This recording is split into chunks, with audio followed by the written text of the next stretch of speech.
I've been using TRT myself for about 16 years now.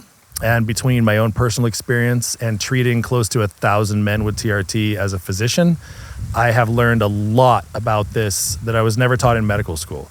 In fact, sadly, as a MD, you're going to one of the best medical schools in the country, the University of Washington. They taught us next to nothing about hormone replacement in general and literally nothing about testosterone.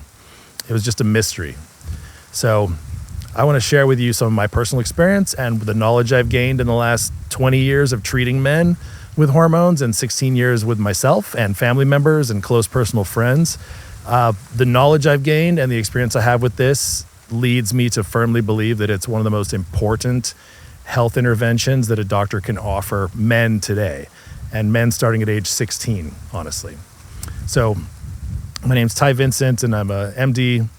I graduated from the University of Washington Medical School 2002, completed a family medicine residency in Anchorage, Alaska by 2005, and then I went out and practiced. I ran into a lot of men that had the typical run-down middle-age things coming on, except some of them it was coming on in their 30s, the fatigue, bad mood, they're grumpy about things, they have no motivation, they have trouble feeling happy or joyous about things, they're just kind of grinding through life, they ache for no reason, they get sore easily if they try to exercise, they have a poor recovery if they try to exercise, and life just kind of sucks in general.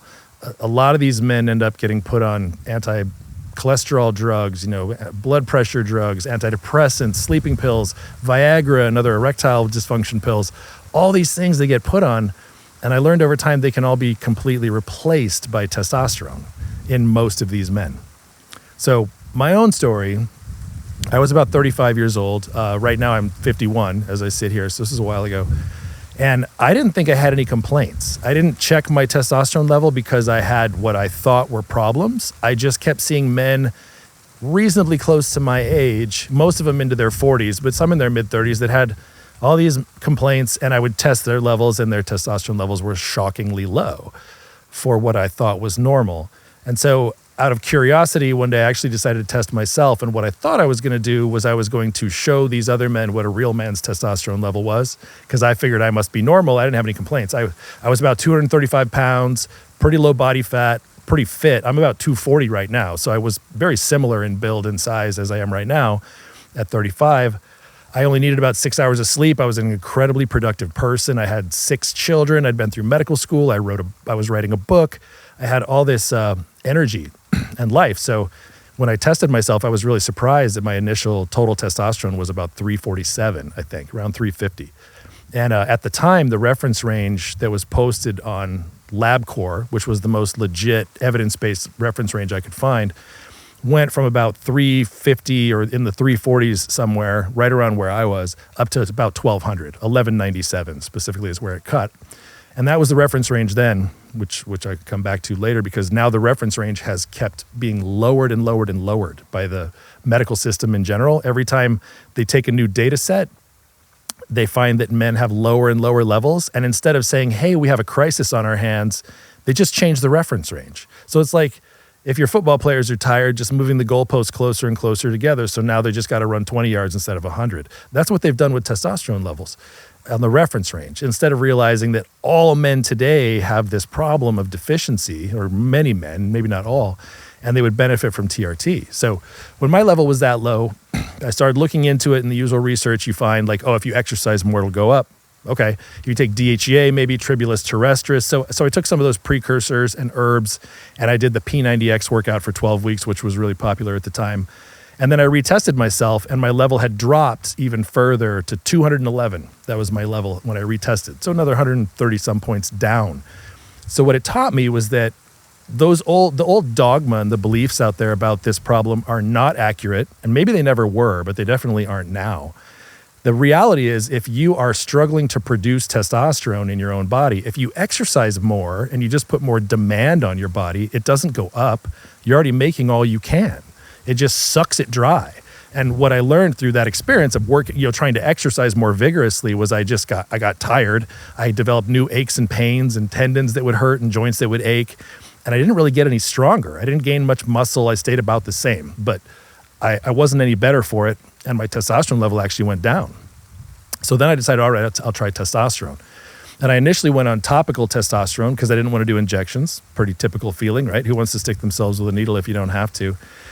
And I saw immediate improvements. And looking back, that is a very substandard way to do TRT. You can't get men's levels up very high. So I never recommend transdermal testosterone to men anymore, but that's what I started with. And even just trying that with 100 and then 200 milligrams per day, I saw increases in my energy, my motivation, my stamina, my recovery, all these little aches and pains and tendinitises and arthritis complaints and stuff went away, basically. I just felt good. I had a quicker mind. I had more motivation. I was more happy, better partner, better husband, better dad, better doctor. All those things. Those were surprising to me that it affected me that much when I had felt what I thought was good before. And this is one of the challenges I run into with my male patients is they'll come in, they'll have some of these complaints or health problems that I mentioned before, and I'll say, have you had your testosterone checked? That might be one of your issues. It's really, really common. And most men will balk at this. And I think it's mostly ego, right? For me, it was ego in that, I must be fine, right? There can't be something wrong with me like that. I'd be less of a man if that were the case, or all the bullshit we have in our heads, right? The bad self-talk and the ego and the defensiveness, it all comes out when you suggest to a man that maybe your balls don't work the way they're supposed to. So I had to get over that, and I've had to coach a lot of men through that too. I'm like, no, this is a real thing. And then I like to share my story as I am now so that it encourages men to give it a try because, the results speak for themselves sometimes. And so when I went on it, I was really pretty surprised that all these things improved about my life, a major enhancement. I only put on maybe 5 pounds of muscle because I didn't really change my workout regimen. And that's one thing you got to understand is your body's not going to just change overnight because you're injecting yourself with steroids or testosterone or whatever. You have to put in the work. And I've been lifting weights since I was 15 years old. So now 36 years. And so people see me and they think that I'm in the gym 20 hours a week. I'm in the gym 3 hours a week, 4 hours a week for the last 15 years. That's all I have to do. And a big part of that is because I use testosterone to keep my level where optimal human levels belong. And so you don't have to do all that insane training to get the results. You get the results by eating healthy, living a clean lifestyle, nurturing your happy inside of you and having your testosterone level where it's supposed to be. Like gorillas, for example, are very similar to us genetically, 99% similar. They have 10 times the testosterone level a human being does, which is why you don't see gorillas at the gym. They don't have to go bench press and squat. They're just fucking gorillas. And they can pick up a rock and smash you with it anytime they want to. So that's one of the benefits of testosterone. But I don't encourage human men to use 10 times the amount of testosterone that males need. So as I went through this journey and I started to see more of these men and have more of these conversations, and I was able to encourage more of them to try it, hundreds and hundreds of men now I've been able to put on TRT effectively and get their individual stories too. There are a lot of common threads. I'm so much happier. I have more energy now. The energy's one of the big ones, and it happens really fast. Most of the men I see that have low testosterone will take naps, or if they can't take naps because their life doesn't allow them to, they drink loads of coffee, they take Adderall, they do whatever they can do to keep the lights on so they can actually function and meet their responsibilities, but it's hell and it's horrible. It's very difficult for them. And when I talk to them, the men that can nap, I take a nap every day. That's pretty typical. And then almost universally, when I see them back after they've been on testosterone for the first few months, they're not taking naps anymore. I haven't taken a nap since I started. I just don't need them. Yep, that's one of the things you notice. You're actually making energy metabolically. And it's not that you're eating more. It's not you're taking a drug. It's not fake. It's real energy. Your body is supposed to turn the food you eat, your fuel, into energy so you can do stuff. And that requires hormones. What people don't realize is the job of hormones is to do the work. Imagine you want to build a house. And you just have a bunch of lumber dropped off and nails and screws and shingles and windows and tile. It doesn't just magically become a house in your yard. You need the workers. You need all the skilled workers to show up and assemble those raw materials into a house. And so the workers in this analogy are hormones. Testosterone is an anabolic steroid. It's an anabolic hormone made from cholesterol. That's what steroid means. And without enough of it, you can't make normal tissue. You can't make normal cellular energy. You can't repair injury. You won't feel happy. You won't have the motivation to do much of anything. And a lot of men today don't even feel like having sex. Surveys are showing shockingly high proportions of young men considering themselves asexual. And that's apocalyptic. That's like end of days stuff right there. It's just definitely connected to this loss of testosterone that we've suffered as a population, sort of writ large. Some of the other things I noticed about testosterone that surprised me were the effects on fertility. One of the myths out there is that it's going to interfere with your fertility in some kind of permanent way. You know what I mean? Like, well, I'm young. I want to be able to have kids someday. Testosterone doesn't shut off your potential for having children, just no more than a birth control pill does for women, right? While you're taking it, your pituitary gland sees it and says, oh, we don't need this. So it kind of shuts down your testicular function, which means you also stop making sperm. Same thing with women on a birth control pill. They stop ovulating, so they can't get pregnant. But if you want to have a baby, you can either stop your testosterone, which I did the first time because I was still having kids through this stage. And the first time I decided we want to have another child, I tried stopping my testosterone, and it was horrible. Like, going without it abruptly, I immediately went back to feeling testosterone deficiency symptoms, and it was so glaringly obvious. The contrast is like getting from the hot tub back into the swimming pool. You know, it felt fine when you swam in the pool the first time, but now that you've been in the hot tub for a while, the pool is intolerably cold. It was like that. It was a shock. And it took me about a month to feel like I could function and live life like that again. Luckily, we got pregnant about 4 months in, and I could go back on my testosterone. Subsequent to that, the last few times I've had children, because I keep doing it, I discovered that you can do HCG injections and it will completely override the effect of the testosterone. So that's something that I never bothered to learn before because I didn't encounter the situation. But now I get a lot of younger men who need testosterone replacement because almost all men under 30 nowadays have some degree of low testosterone and would benefit from deficiency, in my opinion on this. And they're worried about fertility. So if you just use HCG injections at a certain sort of protocol, along with your TRT, it will stimulate your testicles to make sperm, and you don't have to change your testosterone regimen. You don't have to stop it. So you can get the benefits of your TRT and also be fertile. So there's a way around all these things. You know, the things you read on the internet that scare men away from using testosterone, there's a way to fix every one of those problems. It doesn't make you angry. That's a really common myth out there that I thought might have been a concern too. I'm a very mellow personality. I was like, well, you know, if I start to get irritable or angry or whatever, I'll just stop using it. Almost universally, it's the opposite. Men that have low testosterone are grumpy, unhappy, complaining, negative, pessimistic bitches. They're just miserable people if it's to that point. They're definitely not the happy self that they should be or they could be.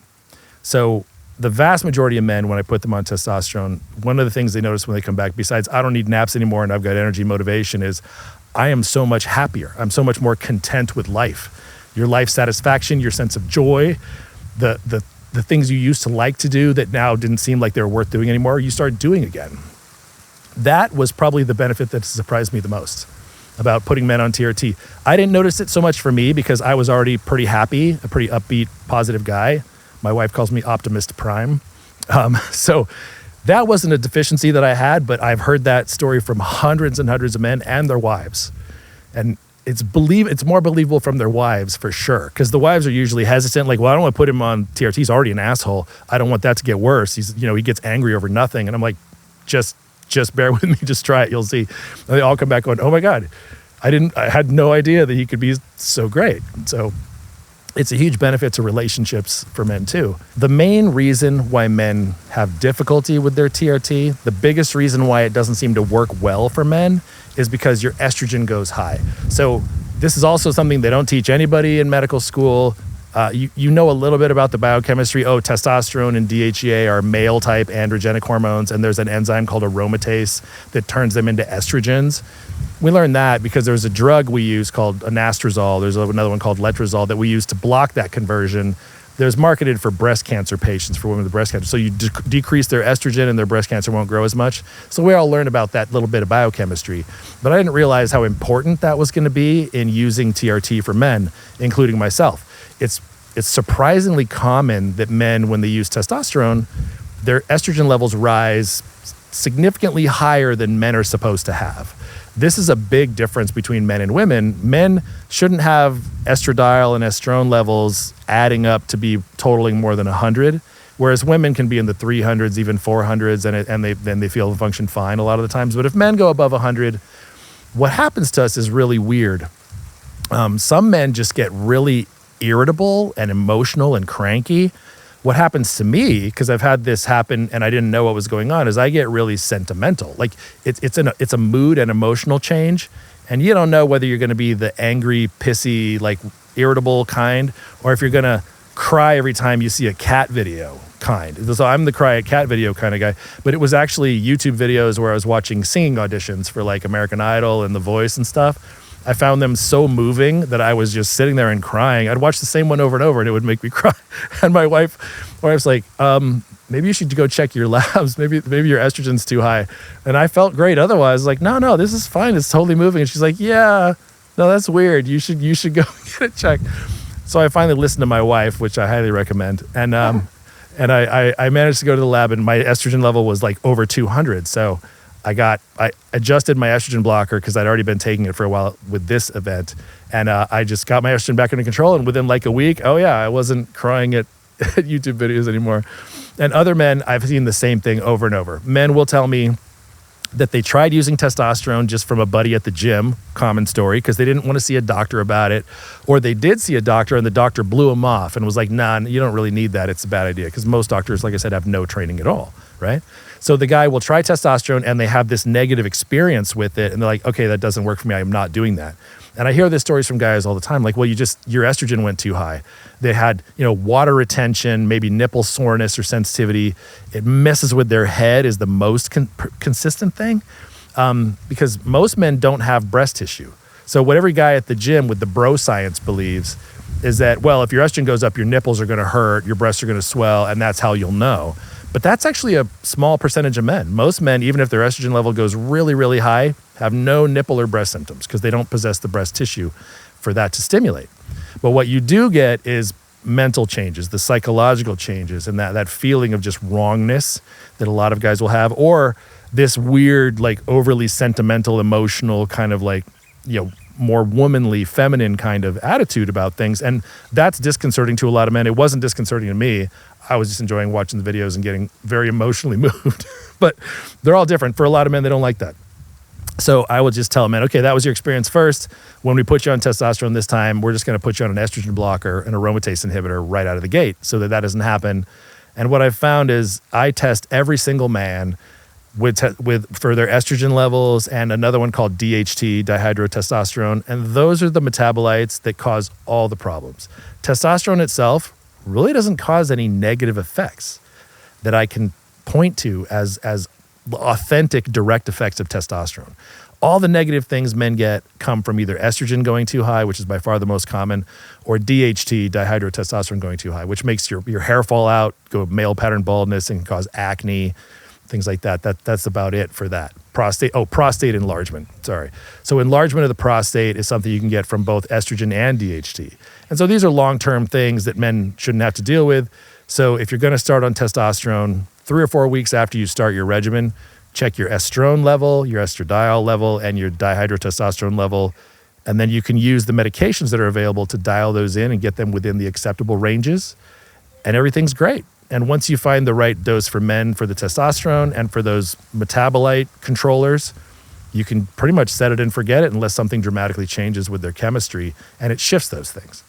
But, in my experience working with all these men and myself, I heavily encourage men over age 16, starting at age 16, to look into this and to try it because it's a life-changing thing. It makes everything about your life better, and I can't say enough good things about it.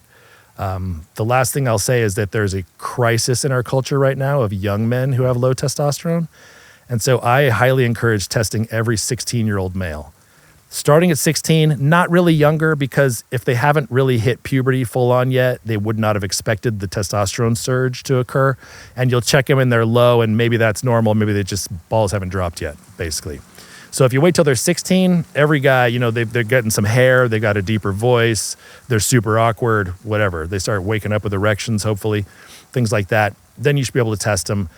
I did that with my 2 oldest sons, and the reason I checked them was because when they turned 16, sophomores in high school roughly, they started taking naps every day after school. They had never done that before. And I was like, all right, this is the age where they're supposed to have their testosterone shoot up. And they would come home from school and they would just pass out for like 2 hours. And they showed no motivation. They didn't care about getting a driver's license, a girlfriend or a boyfriend or whatever they were going to ultimately have. didn't really care about doing anything, just playing video games. And I was like, all right, this is a complete shift in who you are. And I'm betting it's because this hormone is not working, because I'd done a lot of research into it at this point already. And I tested them, and they both, at this age, at 16, they both had testosterone levels in the mid 400s, which it really needs to be a lot higher than that. In my experience, treating men to different levels to find out what optimal replacement is, and looking at the trend in testosterone levels in our population over the last 40 years, I'm convinced that the ideal range for male testosterone is above 1,500 for sure. And when men are on replacement, the levels are a little weird because every injection makes it go up and then down. And so you can't necessarily use the same reference ranges. We have to run a little higher to have the same average level on a shot cycle. So I try to get men above 2,000 consistently. And I will tell you, that is where you find smooth sailing. Like, you got to get your airplane above the clouds, and then it's nothing but blue sky. And the clouds are at 2,000. So both of my sons at 16, this was what happened to them, and they became a shadow of themselves. I put them on testosterone injections, and their life completely flipped back around. No more naps, got a job, got a driver's license, got a girlfriend, playing sports, all the things you want to see your teenage son do, instead of sitting home on their ass, taking naps and playing video games and just being grumpy. And if you have kids like that out there, this is usually the reason why. It's not video games themselves. It's not social media. It's an absolute lack of a single molecule that makes everything about life better. And it's what makes men men. It's that simple. If you can't find a doctor in your area who is willing to treat you, or your son or your husband, with testosterone, or they're unwilling to prescribe the doses that will get them to their target, then you can work with me directly. I work with people all over the country and even in other countries. You can find me through our website, www.globalimmunotherapy.com. And you can schedule a 30-minute testosterone discussion with me through there that's affordable. I can basically tell you where to acquire everything that you need. I can order the labs that you need. I can retest you. I can counsel you about anything you're experiencing, and I can get your metabolites all straightened out. And within a few visits and discussions with me, you actually won't need me anymore. And I would love to be able to help as many young men as possible out there. So thanks for listening.